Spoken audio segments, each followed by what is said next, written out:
स्वागत है आपका न्यूज 18 में। मैं हूं विशाल और आइए अब देखते हैं 1 मिनट में एक खबर, पूरी खबर, पक्की खबर।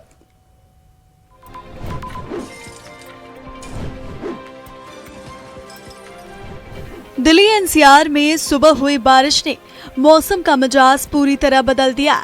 देर रात से शुरू हुई बारिश सुबह तक कई इलाकों में जारी रही। कई स्थानों पर तेज हवाओं और गरज के साथ हुई बारिश ने पिछले कई दिनों से पड़ रही उमस भरी गर्मी से लोगों को बड़ी राहत दी।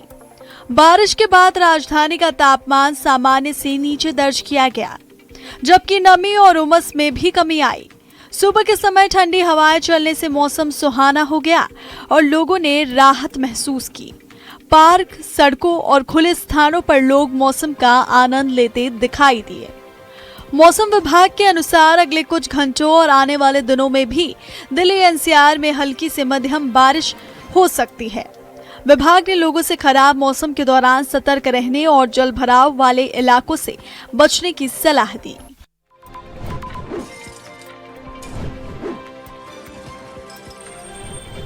मुजफ्फरनगर से बेहद हैरान कर देने वाली खबर सामने आई, जहां जिला अस्पताल के आईसीयू के अंदर ही एक मरीज की बेरहमी से पीट कर हत्या कर दी गई। अस्पताल में भर्ती रमेश नाम के मरीज का वहां मौजूद दूसरे मरीज के साथ आए एक शख्स से किसी बात पर मामूली विवाद हुआ था और देखते ही ये बहस इतनी बढ़ गई कि गुस्से में आकर उस शख्स ने आईसीयू के नियमों को ताक पर रखकर रमेश पर बुरी तरह हमला कर दिया। इस खौफनाक मारपीट में रमेश गंभीर रूप से घायल हो गया और डॉक्टरों के लाख प्रयासों के बाद भी इलाज के दौरान उसने दम तोड़ दिया। अस्पताल के अंदर हुए इस सनसनीखेज वारदात से पूरे इलाके में हड़कंप मच गया और पुलिस ने तुरंत एक्शन लेते हुए आरोपी संजय को गिरफ्तार कर लिया। फिलहाल पुलिस मामला दर्ज कर ये जांच कर रही है कि आखिर अस्पताल की सुरक्षा और वार्ड में इतनी बड़ी लापरवाही कैसे हुई।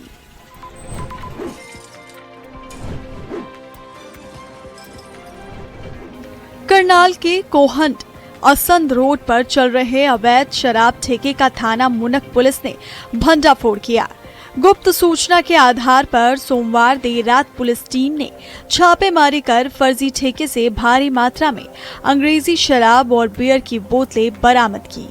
बताया जा रहा है कि शराब माफिया सड़क किनारे अवैध दुकान खोलकर महीनों से शराब बेच रहा था, लेकिन एक्साइज विभाग को इसकी भनक तक नहीं लगी। वहीं पुलिस ने मौके से बरामद शराब को कब्जे में लेकर मामला दर्ज कर लिया है और अवैध कारोबार से जुड़े आरोपियों की पहचान और गिरफ्तारी के लिए जांच शुरू कर दी गई है।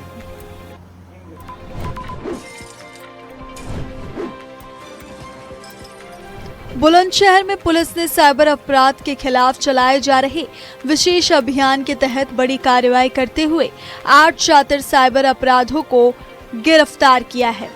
कोतवाली नगर, कोतवाली देहात, पहासू, जहांगीराबाद, नरसैना और खुर्जा नगर थाना पुलिस की संयुक्त टीम ने ये कार्रवाई की।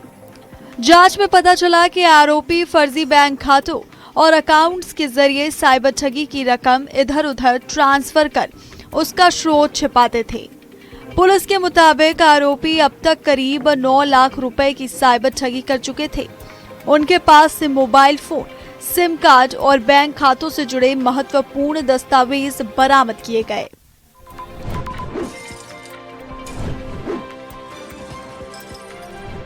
मेरठ के थाना कंकरखेड़ा क्षेत्र स्थित होटल ड्रीम हॉलिडे में कथित तौर पर चल रहे सेक्स रैकेट का पुलिस ने भंडाफोड़ किया। नरसिंहवानी के कार्यकर्ताओं से मिली सूचना पर पुलिस ने होटल में छापेमारी की, जहां से 4 युवतियों और 1 युवक को हिरासत में लिया गया। कार्रवाई के दौरान पुलिस ने मौके से आपत्तिजनक सामग्री भी बरामद की। प्रारंभिक जांच में सामने आया कि कथित रैकेट का संचालन व्हाट्सएप के माध्यम से किया जा रहा था। पुलिस ने होटल को डीवीआर कब्जे में लेकर 2 आरोपियों के खिलाफ मुकदमा दर्ज किया है। इनमें से एक आरोपी को गिरफ्तार कर लिया गया है, जबकि मामले की जांच जारी है।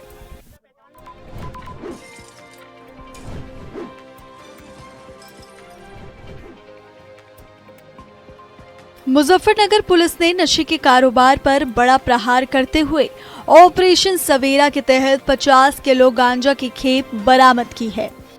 थाना सिविल लाइन पुलिस और एसओजी की संयुक्त कार्रवाई में 3 पुरुष और 1 महिला तस्कर को गिरफ्तार किया गया। पुलिस के मुताबिक बरामद गांजे की कीमत करीब 10 लाख रुपए है। वहीं पूछताछ में तस्करी के बड़े नेटवर्क का खुलासा हुआ और अब गिरोह के 2 मुख्य सरगनाओं की तलाश की जा रही है। सिविल लाइन पुलिस और एसओजी की टीम ने बामनहेड़ी रेलवे स्टेशन के पास चेकिंग के दौरान दिल्ली नंबर की एक I-10 कार को रोककर तलाशी ली। कार से 50 किलो गांजा बरामद हुआ। पुलिस ने तस्करी में इस्तेमाल की गई कार भी कब्जे में ले ली। सीएम रेखा गुप्ता ने मॉडल टाउन इलाके में पौधा लगाकर पौधारोपण अभियान में हिस्सा लिया। सीएम ने कहा कि मास प्लांटेशन ड्राइव के तहत दिल्ली के अलग अलग हिस्सों में लगातार पौधारोपण कार्यक्रम आयोजित किए जा रहे हैं। उन्होंने बताया कि इस अभियान की शुरुआत 7 जुलाई को केंद्रीय गृह मंत्री अमित शाह ने की थी। सीएम रेखा गुप्ता ने कहा कि दिल्ली सरकार ने लोगों की भागीदारी बढ़ाने के लिए एक विशेष पोर्टल शुरू किया था, जिसके जरिए नागरिक पौधारोपण के लिए अपना समय तय कर सकते थे। दिल्ली सरकार राजधानी में हरित क्षेत्र बढ़ाने और प्रदूषण कम करने के उद्देश्य से बड़े स्तर पर 70 लाख पौधे लगाने का अभियान चला रही है। यह अभियान विभिन्न सरकारी विभागों, स्थानीय निकायों, शैक्षणिक संस्थानों, पर्यावरण संगठनों और आम नागरिकों की भागीदारी से संचालित किया जा रहा है। दिल्ली की हवा 19 दिन बाद एक बार फिर खराब श्रेणी में पहुंच गई। केंद्रीय प्रदूषण नियंत्रण बोर्ड के अनुसार रविवार को दिल्ली का एयर क्वालिटी इंडेक्स 261 दर्ज किया गया। इससे पहले 22 जून को AQI 221 था। बढ़ते प्रदूषण के बीच वायु गुणवत्ता प्रबंधन आयोग की ग्रैप उप समिति ने रविवार शाम बैठक कर दिल्ली NCR की वायु गुणवत्ता और मौसम के पूर्वानुमान की समीक्षा की। मौसम विभाग और IITM पुणे से मिले इनपुट के आधार पर फिलहाल ग्रैप का पहला चरण लागू नहीं करने का फैसला किया गया है। AQI में भी सुधार आया था, लेकिन एक बार फिर से जो ताजा आंकड़े हैं उनके हिसाब से AQI 261 हो चुका है, जिसका मतलब है कि ये हवा जो है अब जहरीली है, प्रदूषित, और उसका असर लोगों पर पड़ सकता है। आपको बताएं कि रविवार को CAQM की बैठक भी हुई, जिसमें ग्रैप लागू करने पर आवश्यक जो चर्चा है वो की गई कि आखिर ग्रैप लागू करना चाहिए कि नहीं। फिलहाल यही निष्कर्ष निकलकर सामने आया है कि फिलहाल किसी भी पाबंदी की जरूरत नहीं नजर आ रही है।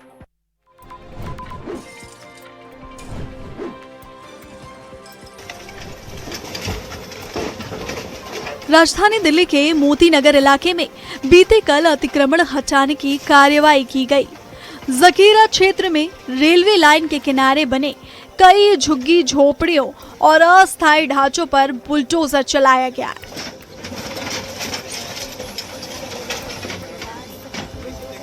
प्रशासन का कहना है कि ये कार्रवाई रेलवे भूमि को अतिक्रमण मुक्त कराने के लिए की गई। हालांकि कार्रवाई के बाद प्रभावित लोगों में भारी नाराजगी देखने को मिली। उनका आरोप है कि उन्हें पर्याप्त समय दिए बिना ही उनके आशियाने तोड़ दिए गए।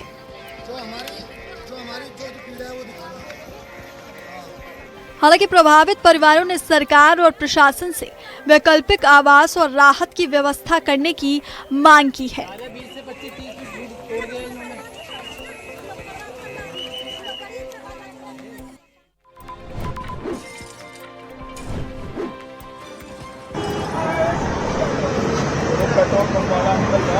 दिल्ली का राजौरी गार्डन इलाका उस वक्त चीख पुकार और अफरा तफरी से दहल उठा जब एक बेकाबू और तेज रफ्तार कार काल बनकर सड़क पर दौड़ी।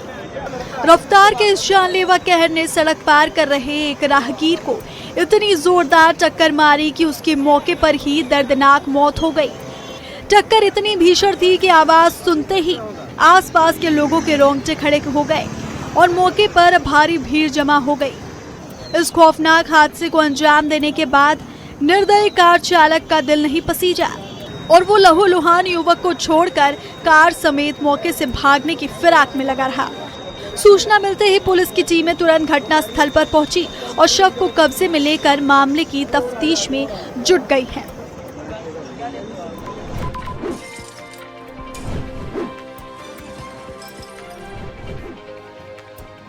गुरुग्राम के एक बंद कमरे से निकलकर आई खौफनाक दास्तान ने पूरे इलाके को दहला कर रख दिया।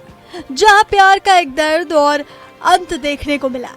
एक सॉफ्टवेयर इंजीनियर ने अपनी ही गर्लफ्रेंड इशिका पर बेरहमी से चाकू से ताबड़तोड़ वार कर उसे मौत के घाट उतार दिया। इस सड़क भरी वारदात को अंजाम देने के बाद आरोपी इंजीनियर श्रेष्ठ मलिक ने भी खुद अपनी जिंदगी खत्म कर ली।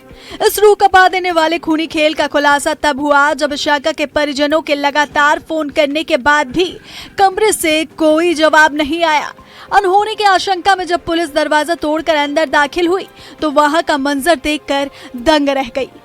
पुलिस अब इस उलझी हुई गुत्थी को सुलझाने में जुटी है कि आखिर एक पढ़े लिखे सॉफ्टवेयर इंजीनियर के सर पर खून का ऐसा कौन सा भूत सवार था जिसने हंसते खेलते रिश्ते को शमशान बना दिया।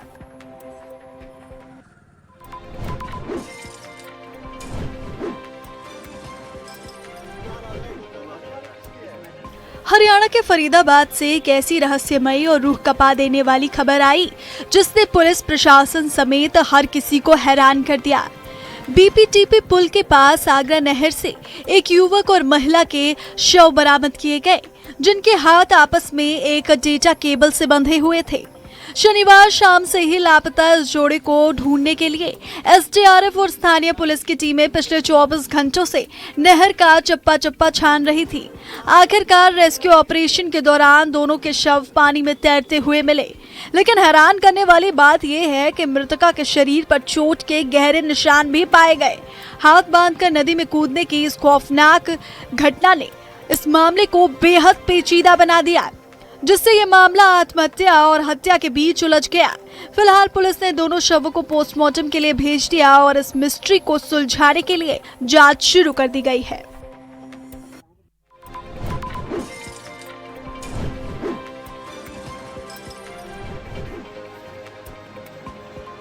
मुजफ्फरनगर साइबर क्राइम थाना पुलिस ने करीब 60 लाख रुपए की साइबर ठगी के मामले में वांछित आरोपी एहतिशाम को गिरफ्तार किया है।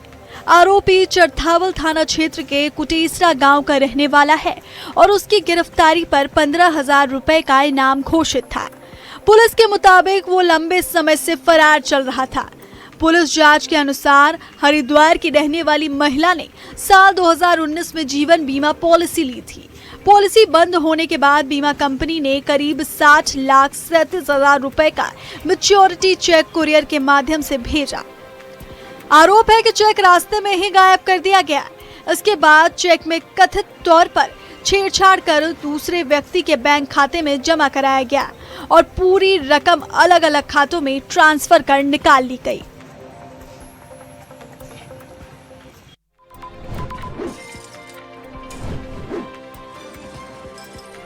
मुजफ्फरनगर से सरेराह गुंडागर्दी की ऐसी सनसनीखेज तस्वीर सामने आई जिसने कानून व्यवस्था पर गंभीर सवाल खड़े कर दिए। सिविल लाइन थाना क्षेत्र के जिला परिषद मार्केट में अचानक आई एक भीड़ ने युवक और युवती को चारों तरफ से घेर लिया और देखते ही देखते माहौल बेहद तनावपूर्ण हो गया। उग्र लोगों ने युवक पर बेरहमी से लात घूंसे बरसाने शुरू कर दिए। इस खौफनाक मंजर के बीच जब युवती ने अपनी जान पर खेलकर युवक को बचाने की कोशिश की तो भीड़ ने मर्यादा की सारी हदें पार करते हुए उसके साथ भी जमकर बदसलूकी और मारपीट की।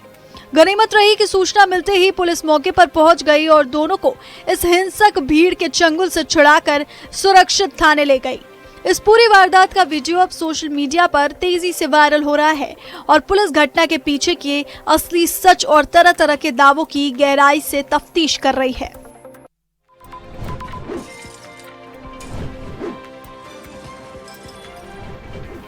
दिल्ली से सटे नोएडा में देर रात उस वक्त हड़कंप मच गया जब महामाया फ्लाईओवर के नीचे झाड़ियों में अचानक भीषण आग लग गई। सूखी झाड़ियों की वजह से आग की लपटें इतनी तेज थी कि दूर दूर तक आसमान में सिर्फ धुआं और रोशनी ही दिखाई दे रही थी। गनीमत ये रही कि खबर मिलते ही फायर ब्रिगेड की टीम बिना वक्त गंवाए तुरंत मौके पर पहुंच गई। दमकल कर्मियों ने अपनी जान जोखिम में डालकर कड़ी मशक्कत की और समय रहते आग पर पूरी तरह से काबू पा लिया। इस मुस्तैदी की वजह से बड़ा हादसा टल गया और राहत की बात यह है कि घटना में कोई भी हताहत नहीं हुआ। फिलहाल ये साफ नहीं हो पाया कि झाड़ियों में ये आग कैसे लगी, पुलिस और प्रशासन मामले की जांच में जुटे हुए हैं।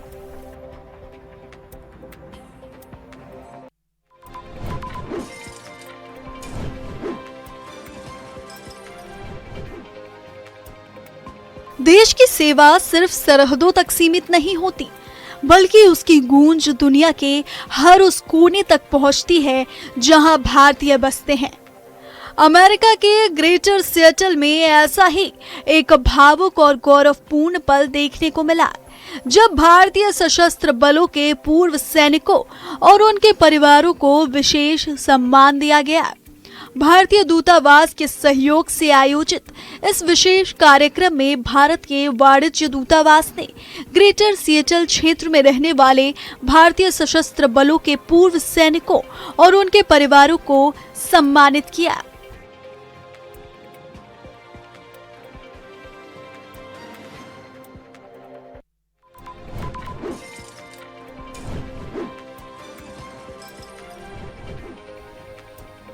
दिल्ली से एक बेहद दुखद खबर सामने आ रही है। राजधानी के आउटर नॉर्थ डिस्ट्रिक्ट के अलीपुर थाना इलाके में यमुना नदी में नहाने गए 4 लड़के रविवार देर शाम अचानक गहरे पानी में डूब गए। घटना के बाद इलाके में हड़कंप मच गया। सूचना मिलते ही एनडीआरएफ, डीडीएमए, दमकल विभाग और स्थानीय पुलिस मौके पर पहुंची और बच्चों की तलाश के लिए रेस्क्यू ऑपरेशन शुरू किया गया। हालांकि रात में अंधेरा होने की वजह से सर्च ऑपरेशन प्रभावित हुआ, जिससे सोमवार सुबह फिर से तेजी से शुरू किया गया। अब तक 4 लड़कों के शव बरामद नहीं हो सके हैं और उनकी तलाश लगातार जारी है। घटना के बाद परिजनों का रो रो कर बुरा हाल है। पुलिस के अनुसार शव मिलने के बाद नियमानुसार कानूनी कार्रवाई की जाएगी। फिलहाल अलीपुर थाना पुलिस पूरे मामले की जांच में जुटी हुई है।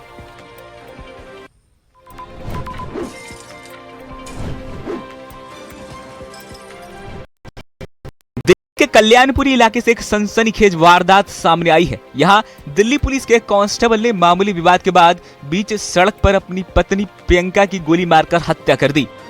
वारदात को अंजाम देने के बाद आरोपी कांस्टेबल मनीष भाटी मौके से फरार हो गया। प्रत्यक्षदर्शियों के अनुसार एक डिलीवरी बॉय ने घायल महिला को अस्पताल पहुंचाने में मदद की और उनकी जान बचाने का प्रयास किया, लेकिन डॉक्टरों की कोशिशों के बावजूद महिला को बचाया नहीं जा सका। आरोपी कांस्टेबल मनीष पूर्वी दिल्ली में एटीएस यूनिट में तैनात था। बताया जा रहा है कि आपसी झगड़े की वजह से आरोपी कांस्टेबल ने पत्नी की हत्या कर दी। पुलिस ने आरोपी के खिलाफ हत्या का मामला दर्ज कर लिया है और जांच में जुटी हुई है।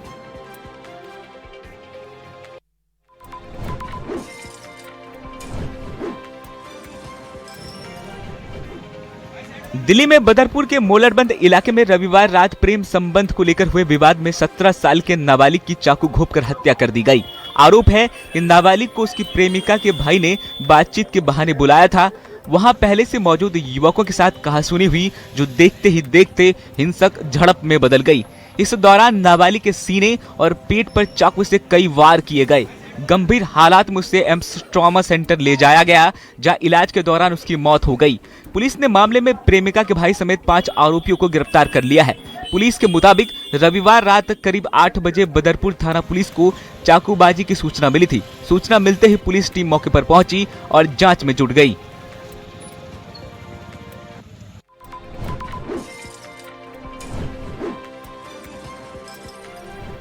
गुरुग्राम में एआई इंजीनियर का डेंजरस इश्क देखने को मिला। साइबर सिटी गुरुग्राम में एक दिल दहला देने वाली वारदात सामने आई, जिसने पूरे इलाके में सनसनी फैला दी।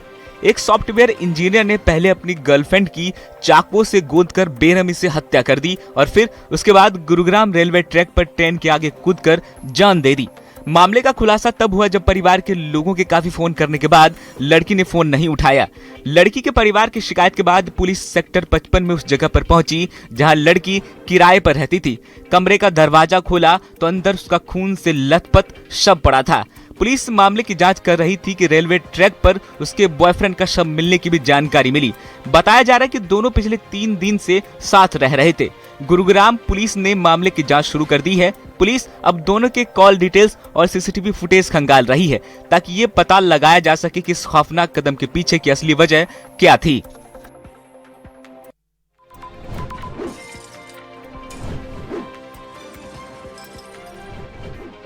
अमरनाथ यात्रा 2026 के दौरान श्रद्धालुओं की सुरक्षा सर्वोच्च प्राथमिकता बनी हुई है। इसी बीच जम्मू श्रीनगर नेशनल हाईवे पर सुरक्षा व्यवस्था को और अधिक मजबूत कर दिया गया। खास तौर पर रामबन जिले में हाईवे के संवेदनशील हिस्सों पर पुलिस, सेना, सीआरपीएफ और अन्य सुरक्षा बलों की अतिरिक्त तैनाती की गई है। यात्रा के हर काफिले पर कड़ी निगरानी रखी जा रही है और वाहनों की सुरक्षित आवाजाही सुनिश्चित करने के लिए जगह जगह नाकाबंदी, नियमित पेट्रोलिंग और व्यापक सुरक्षा जांच की जा रही है। संवेदनशील इलाकों में विशेष सतर्कता बरती जा रही है ताकि किसी भी तरह की अप्रिय घटना को रोका जा सके और बाबा बर्फानी के दर्शन के लिए जा रहे श्रद्धालुओं की यात्रा सुरक्षित और शांतिपूर्ण और निर्बाध बनी रहे।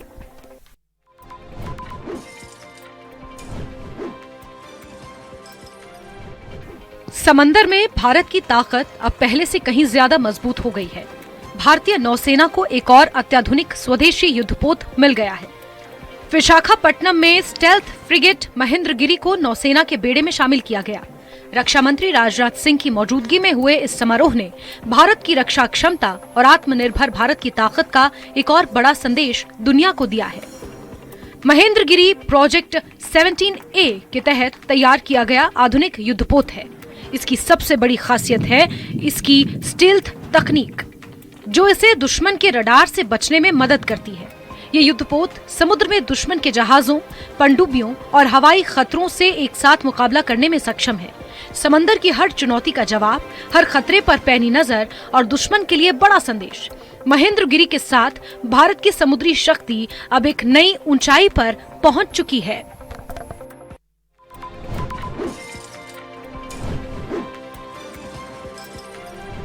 देश के पहाड़ी इलाकों में मॉनसून की बारिश आफत बनकर बरस रही है। उत्तराखंड, हिमाचल प्रदेश और जम्मू कश्मीर में बारिश, भूस्खलन और बादल फटने की घटनाओं ने मुश्किलें बढ़ा दी हैं। सबसे ज्यादा असर उत्तराखंड में देखने को मिल रहा है, जहां कई जिलों में सड़कें बंद हैं, नदियां उफान पर हैं और जगह जगह मलबा गिरने से जनजीवन प्रभावित हुआ है। उत्तरकाशी के भटवाड़ी ब्लॉक के पापड़ नाले में अचानक सैलाब आ गया। देखते ही देखते पानी के तेज बहाव के साथ भारी बोल्डर और मलबा बहने लगा, जिससे आसपास के लोगों में दहशत फैल गई। वहीं बागेश्वर के कपकोट में बारिश के बाद गदेरा उफान पर आ गया।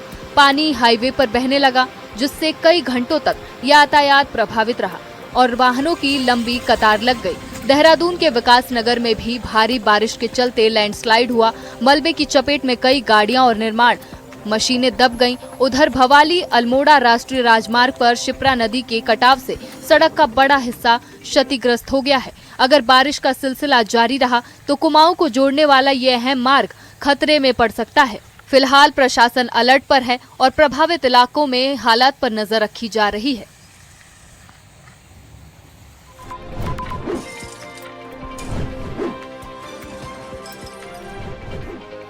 उदयपुर के तीतरडी इलाके में रात के सन्नाटे के बीच एक ऐसी तस्वीर सामने आई है जिसने इलाके में दहशत फैला दी है। सीसीटीवी कैमरे में कैद हुआ एक खूंखार शिकारी का वो अंदाज, जहां लेपर्ड ने बिना आहट किए फार्म हाउस में एंट्री की और पलक झपकते ही शिकार कर डाला। सीसीटीवी फुटेज में देखा जा सकता है कि दबे पांव लेपर्ड आगे बढ़ रहा है। वहीं घर के बाहर चैन की नींद सो रहे पालतू कुत्ते को खतरे का जरा भी अंदाजा नहीं होता। अगले ही पल शिकारी झपटता है और कुत्ते की गर्दन को अपने जबड़ों में दबोच लेता है। कुछ ही सेकंड में लेपर्ड अपने शिकार को उठाकर जंगल की अंधेरी राहों में गायब हो जाता है। सीसीटीवी में कैद इस खौफनाक मंजर के दौरान दूसरा पालतू कुत्ता भी खतरे को भांपकर लेपर्ड के पीछे दौड़ता है, लेकिन जंगल की इस शिकारी के सामने उसकी हिम्मत भी जवाब दे जाती है और वह पीछे हट जाता है। फार्म हाउस मालिक के मुताबिक जब कुत्ते के भौंकने की आवाज सुनकर वे बाहर आए, लेकिन उस वक्त सब कुछ शांत था। जब सीसीटीवी फुटेज खंगाली गई तो सामने आई लेपर्ड के शिकार की पूरी कहानी। बता दें कि तीतरडी इलाके में लेपर्ड की दस्तक पहली बार नहीं है। इससे पहले भी कई बार लेपर्ड की मौजूदगी सामने आ चुकी है। घटना की सूचना वन विभाग को दे दी गई है।